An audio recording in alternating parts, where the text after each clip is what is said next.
This is episode 184 of the Beyond the Food Show, and today our guest is Sheree Clark.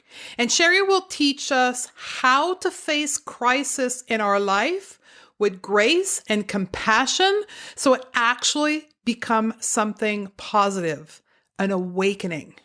Turning crisis into awakening. Stay tuned.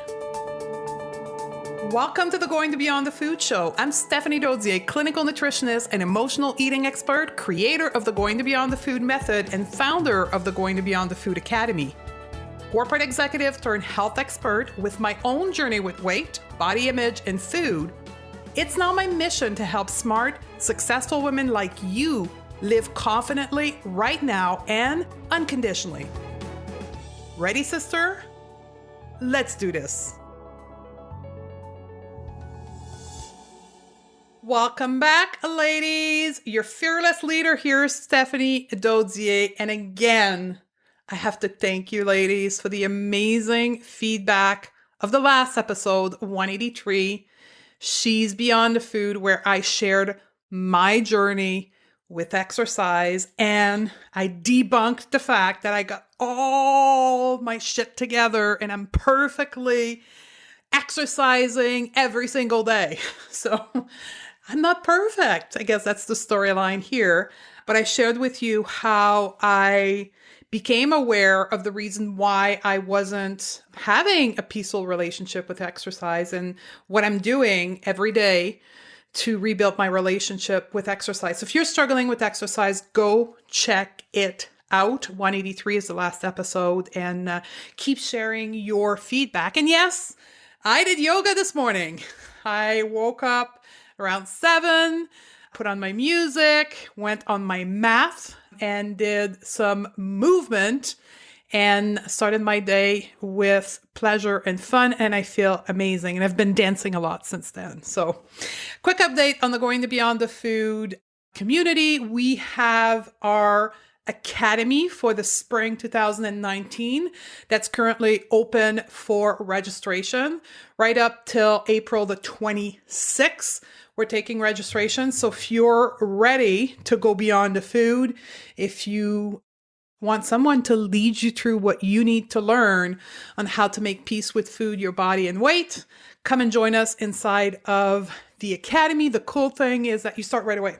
Upon registration, you get lesson 1. We don't like idle time here and wasted time, so you get lesson 1 right away.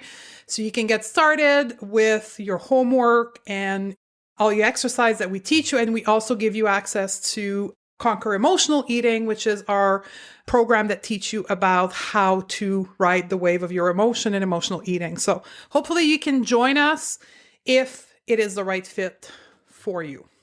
Now, today's interview was really interesting to me because how we turn crisis into awakening, for me, as I share in podcast 183, it's kind of natural to me. I'm someone who don't hold grudges, that don't have resentment in her life. That came to me through my growing up, how I was taught by my parents to see crisis. I'm a fighter, as somebody can say. When I have a crisis in my life, I may be a victim of it for a couple days, but then I quickly go into solution mode. Let's figure it out how we can get through this crisis, get through it, learn from it, and then move forward. But I know this is not something that is a skill set for all of you out there. And that's what I love about this interview with Sheree today, is that she too has gone through major crisis in her life and was able to develop a model to help women move from crisis to awakening. So Sheree does that as her life purpose. She's a midlife courage coach.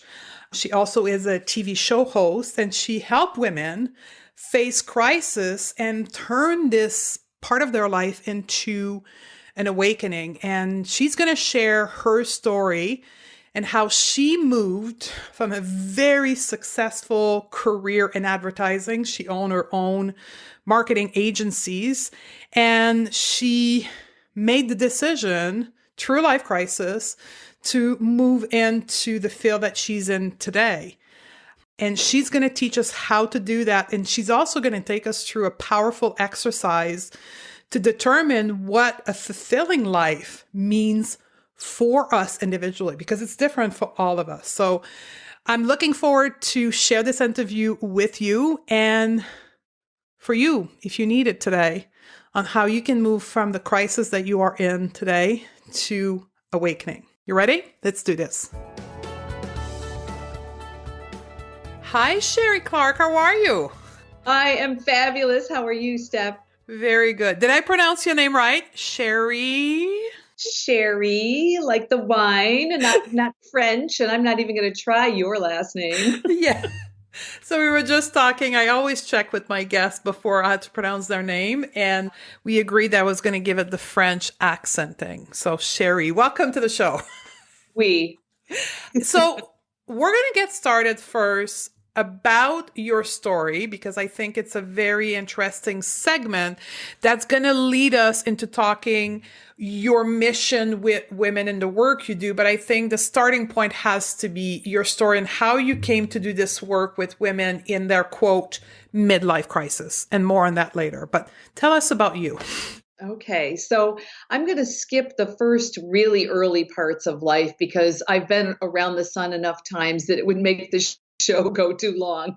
So let's pick up the story in, let's say, me being in my 40s. All right. And I'm owning a successful advertising agency, which I ended up owning for a period of 25 years. The first 11 years of those were with my business partner and life partner, a man. And at the end of 11 years, we split up the personal relationship. We kept the business going, and it was a great business, but the personal part of it didn't work. Anyway, fast forward, I've owned it 25 years, and it's ceased to be fulfilling. And it's ceased to be fulfilling over a period of time, a slow kind of chip, chip, chip, like many of us have experienced in whatever we do in life. And I made the determination, finally, there was one point, one moment, one deciding moment in time when I knew I had to go. And that moment was when I was sitting in a church service on a Sunday. And the sermon, what topic, I could not even begin to tell you what it was. And it wasn't because the sermon was so engaging. It was because I happened to glance down at my watch and realized I had to be back at work in 24 hours. And I owned the damn company. And the fact that that made me cry made me also realize that I had to do something. And that something ended up being me within 90 days telling my partner I was out and being gone, and then deciding, okay, now I better figure out what the hell I'm going to do with the rest of my life. And that is how I ended up here, being a midlife courage coach. And I say that that's the term that I use because I think it takes guts to do what I did. I think it takes guts for anybody listening to live the second half of your life for you, because most of us women have lived the first half of our lives for somebody else. Amen to that. And people listening, and you know my story, it's almost the same as yours in the context of the corporate world instead of being in an entrepreneurship. And I can tell you, it's a load of courage, because I remember sitting behind my desk and saying, what the heck am I doing? And what will I be doing with my life? It's scary. It shakes you to your core to have to make those decisions. It does. And if you think about it, it's not even just when you're in your alone times. When you go out into public, if you're at a cocktail party, first question somebody asks you is, what's your name? Second question, what do you do? And at the time I left the business, I was 53 years old. It wasn't like I could be like, I'm going back to school to get my master's. I already had a master's. I didn't have the luxury of acting like, oh, I was in between. And I didn't get laid off. So it wasn't like it was a decision that was made for me. I freaking committed suicide. I jumped off the cliff, and damn, I'm glad I did. Yeah. So that's how the business name came in now, Fork in the Road, I'm assuming, right? Absolutely. It actually started because the first thing that I thought I might do would be straight holistic food and lifestyle coaching. I wanted to be like a health coach. And I started doing that and it was fine. But what I realized, Stephanie, was that I didn't want to tell people to eat more broccoli and fewer Doritos because they didn't need to pay somebody money to do that. I knew that the issues weren't about not making good decisions. The issues were bigger and deeper and more because people were eating food that didn't serve them for a bunch of other reasons. And so that's why I expanded what I do to be life coaching, because it's about your life. It's not about the food. For people not seeing me right now, I'm shaking my hand. And I think that's how we came together. We came to know each other in the world of internet because we believe in the same thing, believe that it's a deeper issue. My business is going beyond the food, yours is fork in the road. But at the end of the day, food or quote, midlife crisis is just a superficial issue. Right. There is deeper core issue that are going on under the hood that drives those behavior or those symptoms in the physical body when it comes to menopause or midlife crisis.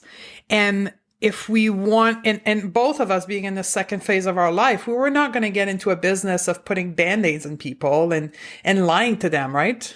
Right. No, there's no joy in that for No. anybody. Ugh. So let's talk about that courageous moment in which you decided to let it all go to find fulfillment in your life, I guess. How was that period of decision and how did you surmount that courage to make that decision of letting go of that business? You know, when you were asking the question, I felt it physically. And so it lets me know that that's a deep question. And I hope I can Yes. answer. I think that when we're moving through parts of our life, we're moving either away from something or towards something. And for me, I wish I could say I was going toward. I wish I could say I had this new dream and this new vision and this great new thing. And I wanted to just run away and do it. And I didn't. What I had was pain. What I had was what felt like bondage. And here's the thing about it, Stephanie, like my business was wildly successful. It was 25 years old. The first time I broke the six-figure mark was in the 90s. I don't even know how old I was. I was in my, 30? I don't know. I flew everywhere first class. I wrote 3 books. I was well known, well regarded. I had my friends saying to me when I bitched, and I bitched, I did, I'll own it, about my life and how I was tired of my business.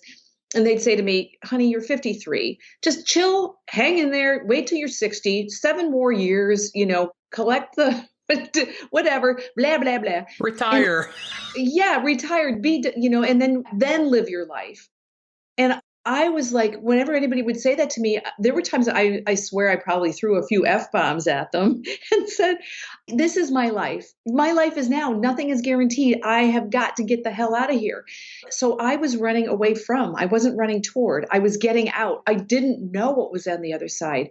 So the courageous moment, there's several of them. The biggest one for me, I think, or maybe the first one, was when you realize you are a phony, when you realize that you are not the person that you're showing up being every day, and that people would talk to me and I'd be thinking to myself, when are you going to be out of here so I can go home and do what I want to do? When is this going to be over? And it's funny when you say courage. For me, in a way, even though I call myself a courage coach, it wasn't about having the courage to go. It was saying, if I stay, this will eat me alive.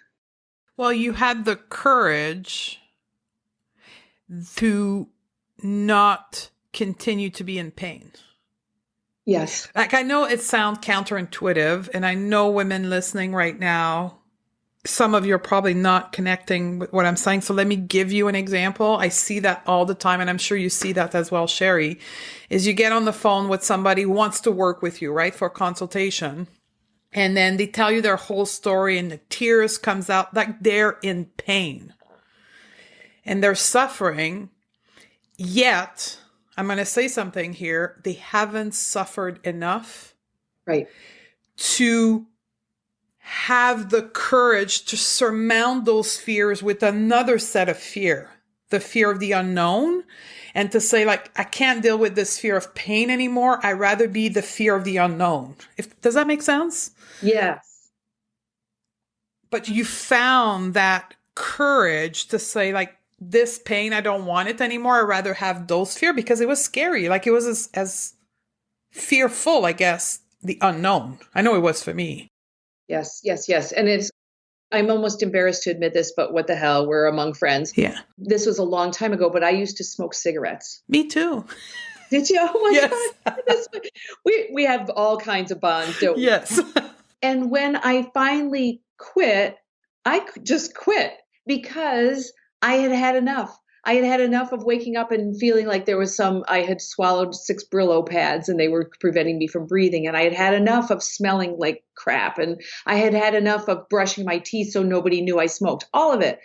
And when you finally have enough, you're done and you just Yes. know. But it's not easy. Like, No, so, no. so here's what I hear all the time also is in those same consultation or webinar, women are like, well, it's too scary. I'm going to wait till it's not scary and it doesn't fear, like I don't feel as much fear. Then I'll know it's the right time to start transforming. Is that the right approach? No, I wish it were. I wish I could make everything easy. I wish I could make us not have to pay income taxes too, but I'll call you when I get that figured out. No, and there's waves of the scariness, but here's the first thing. I think that the first step is hard because it is the first step. But I also think, I know because I've been there. When the next thing comes up and tries to knock you off the horse, you've got the experience of having done it the first time. And you can tap down into that reserve of, well, damn, the last thing didn't kill me and this won't either. And here's the thing. For me, and maybe for you, I don't know, you'll have to say what your experience was. I couldn't do it alone. I had to have a coach. I had to have a colleague. I had to have someone that would stand next to me and hold my hand and say, I know you think there's a scary monster in the closet, and I'm going to open up the door and show you that it's not there. Are you ready? And that's essential. Absolutely. So actually, to answer that question, I had a team of people. Like I had a health coach, I had a naturopath. At the time I was doing hypnotherapy. In that like period of deciding to not sign, at the time I was being proposed a job with Walmart. I was a retail executive. And at the time I remember I had the contract and all I had to do was put my name on the bottom. And it was that moment. I had 3 people that I was working with to help me through that decision. And it can be I didn't have a community, but I had 3 people. Yeah. But the power of that was to help me find that courage. Yes. And help you to not chicken out. Yeah. I mean, we can all be excused. We've all had false starts. When I quit smoking, but it wasn't the first time. It wasn't the first time out of the chute. There were times before that when I said, you know what, I think this isn't serving me. I think I need to let this go. And that happened with people around me too. When I'd say to my friends, you know what, if I try to bum a cigarette off of you, this is important to me. Please just say no. You got to have support. Absolutely. So you got to share what you're trying to achieve as well, which is in your case was a new career. So how was the transition once you made that decision of moving out of the advertising entrepreneurial space and starting fork in the road? How was that transition? The transition was one of the bigger challenges that I've faced. And by that, I don't mean that it was hard or painful. I made the promise and commitment to myself that I was going to do it with class and grace. I had a business partner that I had not been seeing eye to eye with for quite some time, which was part of what precipitated the decision. And I decided that no matter what happened, that I was taking the high road, that I would walk out of it with my head high. And by that, I meant not for anybody else other than me. Just like those moments when we're alone, when we know we're doing the right thing. The person with the integrity is the one that does the right thing when nobody's around to see it. And I made the commitment to myself that I would be that person. So I created something that was bigger than me, to get me through. And being that bigger person is the thing that let me get through it. Really, I won't say I sailed through it, because there was certainly, rough patches, and it took longer than I thought and all of that. But I made it through, and I have not looked back. I have not been sorry. And I have a good relationship now with my former business partner. So there is a happy ending. And this is one of my favorite expressions. It always turns out okay in the end. And if it's not okay, it's not the end. Brilliant. That is true. You always think it's the end, but when you get re-anchored in yourself, you realize that's just another bump in the road. Mm-hmm. Or fork. Or a fork in the road. So, Sheree, you help women make courageous choices with the business of Fork in a Road. And one of the other component that's really interesting about what you do, and also we'll talk about the conference you're putting together for women, is you're helping find fulfillment in women's life. Yes. It's a big trendy word, right? Finding your fulfillment and having a fulfilled life. What does that mean? Okay. So when we started in the beginning, and I said, it takes guts to live the second half of your life for you. The fulfillment thing, I think, gets chipped away when we're younger, because we are told we're supposed to fit into a certain mold, whether that mold is a role, wife and mother, whatever. And not everybody wants to be a wife. Not everybody wants to be a mother. Not everybody wants to have a certain kind of a body or have a certain kind of a career. But especially those of us I'm a baby boomer. So those of us who were raised in a certain period of time in culture and society, we're told that this is our lot in life. This is our path. This is what we're supposed to want. This is what success looks like. And so we then lose track of what our real connection might be. And for me, even as an example, I wanted to be a teacher. And nobody ever told me, nobody ever said these words, but this was the words that I surmised or heard or figured out. Honey, that's nice that you want to be a teacher, but teachers don't make a lot of money. So if you want to be successful and if you want to have nice things, you need to go into a business career. And so again, it wasn't said that way, but the same thing has happened with friends of mine who have artistic abilities or creative. Yeah, that's great. You want to be a dancer. Do you know how many would-be dancers there are in Hollywood? All of those things are told to us.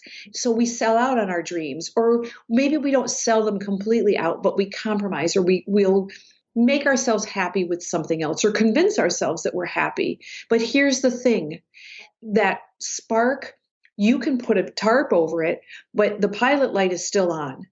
And that spark is still going to be there no matter what. And if you deny it over a long enough period of time, either you will build resentment, an addiction, anger, become unpleasant, just be a bitch, or you've got to chase down whatever the current version is of what you need to be fulfilled. And that is my truth. And that's why we eat.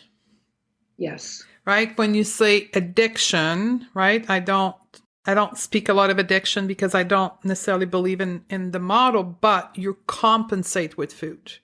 Yeah. When you don't have fulfillment in your life. Mm-hmm. And I want to emphasize that and maybe ask you the question, right? So as women, North American society teaches us that we go to school, we graduate, we get married, we have 2 kids, we get the house, we get the car, right? That's what most of us are told, that's condition, right? But there is women who find fulfillment in that. Sure. Absolutely. How do we know, am I living my fulfilled life or not? I have several exercises that I do with my clients to actually get at that. And one that's very simple that we could actually do now if people aren't driving. Thank you for the PSA. Because it involves closing your eyes. And it's a very simple exercise, and I will do it with you now. And I will invite you first to take a deep breath in and then a deep exhale. And if you would do that one more time to make sure we got out the cobwebs. And an exhale. And with your eyes closed, if you would take your right hand and place it directly over your heart. And now take your left hand and place it on top of your right. And now, with all of the truth that you know is in the depths of your being and in your soul, ask your heart, because your heart has not been asked for a very long time, what do you want? What do you really, truly want? And then be quiet. And listen for the answer. And the answer won't take long. The answer for some of us comes very quickly. It might be one word. It might be a sentence. It could be a paragraph. It doesn't matter. For me, when I did that exercise in 2009, when I was 53 years old and working with a business partner who I didn't see eye to eye with, my word was freedom. I knew I needed to have the freedom to run a business that was conducted with the integrity and ethics that were important to me. I knew that I needed the freedom to be able to do what I wanted to do and be who I wanted to be. And it became a word I couldn't get away from. And so if you've done that exercise with us today and a word came to you, that is the beginning of your heart reopening itself to you. And I would encourage you to listen to that. So that's where I start. That's a very good exercise. And two words came up to me right away. And I know for the women listening, the same thing happened. Trust those words. They may be scary, but that's your intuition, your soul speaking to you. That's what we tap into with this beautiful exercise. Yes, exactly. And there are lots of things like that. And they can be that easy. It doesn't have to be a surgical procedure. It doesn't have to be some big, magnificent thing that you have to go to a mountaintop to learn. It's all within you. And that ladies took courage. Looking inside takes courage. And so you've just flexed a muscle. You're a little stronger than you were that before we started speaking on this interview today. You've got more than you started with. Just keep building on that. Absolutely. And that to what you said, the courage to look within, often that's the cause of emotional eating. The cause is that fear of not looking within. So when we look at the wave of emotion, emotional eating comes in when we're forced to feel within. So just doing this will prevent your eating behavior that you so desperately try to change by connecting within. Thank you for the exercise. You're very welcome. Now, I know that life also, like the model of woman's life in the human experience, also has kind of a part of our life, our midlife crisis, our second phase of our life that kind of, for women who haven't looked within, kind of forces that in our path. Am I correct? Well, we speak that language. I'm not sure that I agree with it being a crisis, but Yes. it's a midlife midpoint. Yep. And it encourages us to move to questioning those desire within. We could also view it as a midlife checkpoint. Here's what I do. When I read a book, and there are people that don't have this philosophy, this is mine. When I buy a book, and I really like to read fiction, or I like to read self-help, I like to read all kinds of books, and I sit down and start reading it. If it doesn't engage me, I keep going to a certain point, but there's a point when I have to jump off. It's like I'm in or I got to get out.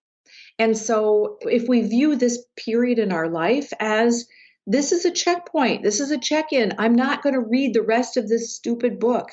I could sell it at Half Price Books and buy a new one that's meant for me. Why would I waste all these hours reading this book? Same thing with our lives. It's not a crisis. You didn't make a mistake. You're not wrong. You're not bad. It's just time to evaluate and say, should I keep going or should I skip to the end and see how this thing ends up? Absolutely. And that is in the world of medicine what we call menopause, right? Where everything within shift as women, and that we see through hormonal change. We lose our period. We end our capacity to generate life, right? And that is what we refer to as, quote, the midlife point. And for most women, if you haven't done that check-in before, the hormones, the neurotransmitter, the bodily will kind of push you in the direction of checking in. Yes. And that's probably that period of time for you at 53. Am I correct? Yes. Yeah. And it's a beautiful time. Just like we celebrated getting our periods. I mean, it was like, that was like, you felt like you had arrived. And for me, I was like the last girl on the block to get the period. And I was like 16 years old. Everybody else, I pretended I had a period, but I really didn't because I didn't want to be the only one. I didn't want anybody knowing that I was like left out. And so when it finally happened, it's like celebrate. So why wouldn't we celebrate the next phase? It's just as beautiful. It's just as natural. And it's just as much as something we can't do anything about it anyway, ladies. So let's embrace it. Have you read Dr. Christian Northrup menopause book? I love a lot of her books. Yes. She is a fabulous role model for us. So if you're listening right now and you are in that period of your life where hormones are going in and you're losing your period and that is happening, and you're also starting to question what we're talking about here, right? Your fulfillment in your life, I would highly recommend that you read Dr. Christian Northrup menopause book, because it talks exactly to what we're speaking, both the physical, the emotional, the mental, and the spiritual part of that phase of our life, that midpoint check-in of our life. Now, you also have a conference that you're putting together, an event that you're putting together for women at that stage of our life where we are asking those questions. Can you talk a little bit about this for our listener? Absolutely. So it's an online event. It's called It's Your Time. And it is all about the process of midlife. And I say the subtext on that is turning the midlife crisis into your midlife awakening, because I don't believe it to be a crisis at all. And what I've done is I've selected experts that I admire and personally respect. And Stephanie, you are one of those. Thank you for saying yes to me. And we're going to be addressing topics. Some of them are going to be the obvious topics. When you talk about midlife, obviously, I'm going to have somebody talking about hormones.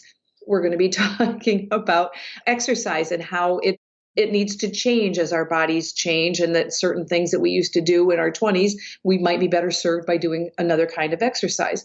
But we'll also be talking about things like betrayal and relationships and finances and caring for elders and the kinds of issues that are unique to us at this point in our lives as well, that also impact the other decisions we make, i.e., what do we eat? How do we comfort ourselves? How does this all fit together? Because at the end of the day, as we know, Stephanie, and I think many of the listeners are now kind of waking up to, it's all interrelated, all of it. And we know that any one of those topics is a kissing cousin to the one sitting next to it on the table of contents. So I'm really excited. This will be my 5th interview series. And every time I do it, I walk away learning more and more and more. And just when I think I know it all, no. I'll interview somebody else that will bring me something new and enlightening. So I really hope that everyone listening will feel free to join us. And I would invite all the listeners that this topic is either in your time right now or upcoming for you. So you have this information and it's totally free. You can get the link to register for free at our show notes. So stephaniedodsie.com/188. And in there you will find the link to register, and it starts on, when does it start? May 1st. May It runs 1st. the entire month of May. Yes, Yeah. indeed. Yeah. So register before that so that you catch it all. I've done it so that there's one interview per day through the month of May. On the weekends, I will double up. There might be a couple extra experts because we tend to have a little bit more time. But as I said, the topics are wild and varied. And I promise you, there will be some experts that you have heard of and many that you have not, because I selected some experts that on purpose had brought new voices and new information to the front. So I'm proud of that. I'm a pioneer and an innovator. Yeah. And this is something that we all need. It's coming in our life, that it is happening now or it is happening in 5 or 10 years. Let's get this information in our mind, our body, and our soul so we can start moving towards it with pleasure and anticipation, positivity instead of midlife crisis and drama. Amen. Where do we find your work? How do the people listening, they're going to register obviously for the conference, but what else can they find from you on the internet, or where can they find you? Oh, what a great question. So I have a website, of course. Yeah. You could Google Sheree Clark, Fork in the Road, or the URL is fork, Fork, hyphen road, ROAD.com. So go there, and I have lots of resources there. I also, for the last 5 years, I have been a subject matter expert on a television show here in the Des Moines market. It's on an ABC affiliate. I've also had my own television show. And so all of the rebroadcasts of a couple hundred episodes that I've done are on my YouTube channel. And you can find that by just, again, YouTubing Fork in the Road and Sheree Clark. And that's all free content. So I'm in several different places. I've been doing Facebook Lives. I challenged myself. See, You go, girl. Yes, I know. It's scary. I'm on the end of my second week. I said I would do it 2 weeks. It was a Valentine's Day present to my followers. I may or may not continue. I don't know. We might have to have a chat after we conclude this interview. You might have to talk me up the side of the ledge. But so I do things there. So, please do stalk me. Please do follow me. And most importantly, I love it when people reach out and tell me, hey, something that you said made me think of something else, or disagree with me. I don't care. Just tell me what's on your mind, because that, and I know, Stephanie, you feel the same way. It's how we stay current and relevant, how we know I know what I'm going through, but what are you going through? What can you tell me that might change my perspective? We're all learning. So Absolutely. Bring it on. And people can work one-on-one with you. Do you do any other program? I do. I have several different programs. I do one-on-one coaching. I also have a year-long group coaching program called Road to a New You. And I've just started a little 6-week program. It's like a little sampler, a taste program, and that's also available. So if there's something that you see and you're curious about, just reach out and ask me. Perfect. Thank you very much, Sheree. Thank you for having me. That's an internal joke with the name thing. Thank you very much for having been with us, and we'll see you on the online conference. It's your time. Bye-bye. There you have it, ladies. I hope you learn as much from this interview as I did, and I really want you to do this quick exercise that Sheree taught us on how to discover fulfillment in your life. Because for many of us, and I know that was my case before I collapsed on stage, I didn't have fulfillment in my life. I was living my life based on what the external world wanted me to live, not on what I truly desired to be, to feel, and to have my life purpose expressed. So go back and do this exercise. That's your homework for today. And we'll see you on the next show. I got a great interview coming up for you with Dr. Joy Martina about transformation and how we can embrace transformation, and it doesn't have to be as difficult as we make it to be. So I love you. Looking forward to hang out with you again on the next episode.